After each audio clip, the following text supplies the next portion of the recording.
Olá, a paz do Senhor. Neste domingo estudaremos a lição de número 9 com o tema Quem é o Espírito Santo? A leitura bíblica em classe está no Evangelho de João, no capítulo 14, dos versículos 16 e 17 e 26. Capítulo 16, versículo 7 a 14. A palavra-chave é Espírito Santo. E vamos abordar nesta lição o Consolador, sua deidade, atributos e obras, heresias antigas e novas. O Espírito Santo é a terceira pessoa da Santíssima Trindade. Nesta lição, temos o propósito de apresentar o Santo Espírito de acordo com está revelado na Palavra de Deus, bem como pontuar sua deidade, atributos e obras. Em seguida, veremos como ao longo da história algumas heresias em relação ao Espírito Santo se levantaram contra o ensino ortodoxo. Finalmente veremos como essas heresias se apresentam atualmente. O outro Consolador, Jesus disse aos seus discípulos que estavam voltando para o Pai, mas que continuaria cuidando da igreja pelo seu Espírito Santo, seu Paracleto. Alguém como ele, que teria o mesmo poder para preservar o seu povo.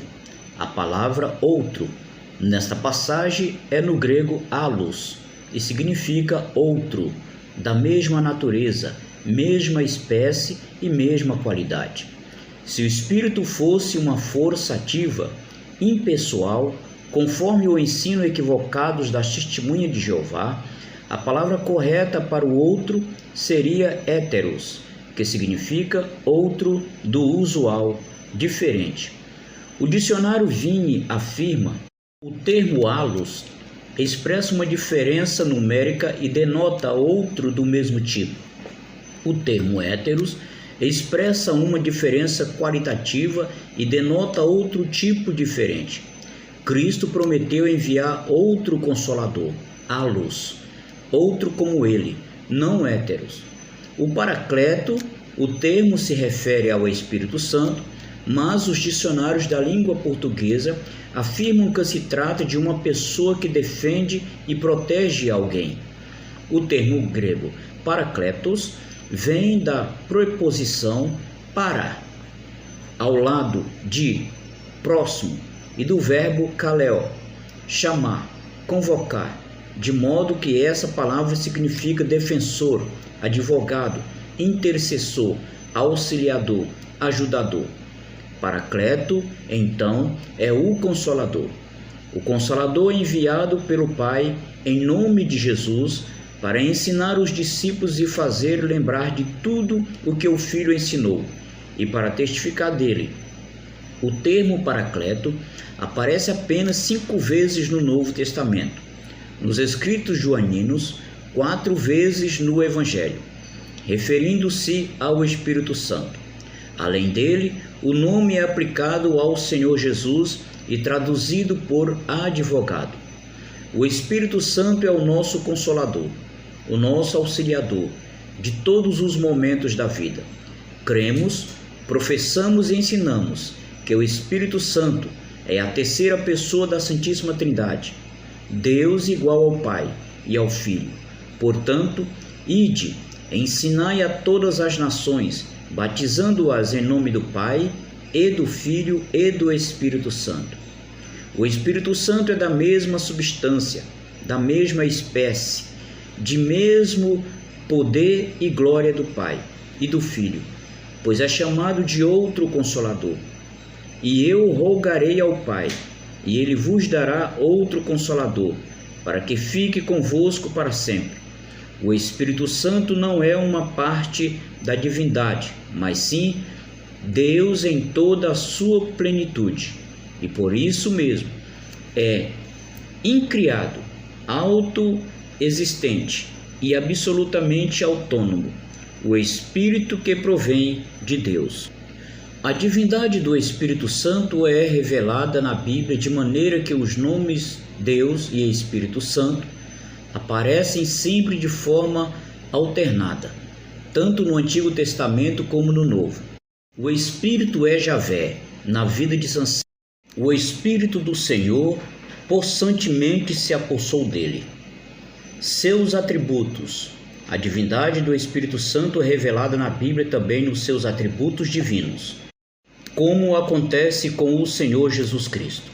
Ele é onipotente, e as Escrituras Sagradas ensinam ser o Espírito a fonte de poder e milagres. A onipresença é outro atributo incomunicável de Deus, presente na terceira pessoa da Trindade, o que mostra ser Ele onipresente. Ele conhece todas as coisas, até as profundezas de Deus. Conhece o coração dos seres humanos e é conhecedor do futuro. Isso por ser Ele onisciente. Possui o atributo da eternidade, pois é chamado de Espírito Eterno. Suas obras são inúmeras, as obras de Deus efetuadas pelo Espírito Santo. As primeiras heresias, não havia consenso sobre o Espírito Santo no Oriente. Nas primeiras décadas depois do Concílio de Nicéia, havia diversas interpretações. Os arianistas, Ário, consideravam também o Espírito Santo como criatura, embora esse tema tivesse fora das discussões na época, pois o foco dos debates estava no Filho. Eunômio, um dos arianistas mais radicais, considerava o Espírito Santo como a mais nobre das criaturas produzidas pelo Filho a pedido do Pai. Dizia que o Filho é o criador do Espírito. Tropicianos era uma seita do Egito cujo nome vem de Tropos, figura Atanásio assim, e o denominou por causa da exegese figurada deles. Diziam ser o Espírito Santo um anjo e uma criatura. Pneumatomatianos surgiram depois dos tropicianos. O termo pneumatomachoi vem de pneuma, espírito, e machomai, falar mal, contra. Eram os opositores do Espírito. Eustáquio de Sebeste foi o principal defensor dessa heresia. O movimento negava a divindade do Espírito Santo. As heresias na atualidade. O grupo religioso das Testemunhas de Jeová é seguidor da antiga linha teológica dos arianistas. Seus líderes negam a divindade e a personalidade do Espírito Santo. Em sua literatura, grafam seu nome com letras minúsculas. Por exemplo, a tradição do Novo Mundo substitui o Espírito de Deus por força ativa de Deus e usa a expressão.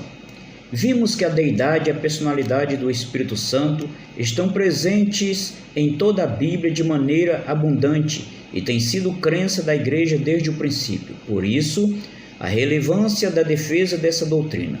O Consolador é enviado pelo Pai, em nome de Jesus, para ensinar os discípulos e fazer lembrar de tudo que o Filho ensinou e para testificar dele.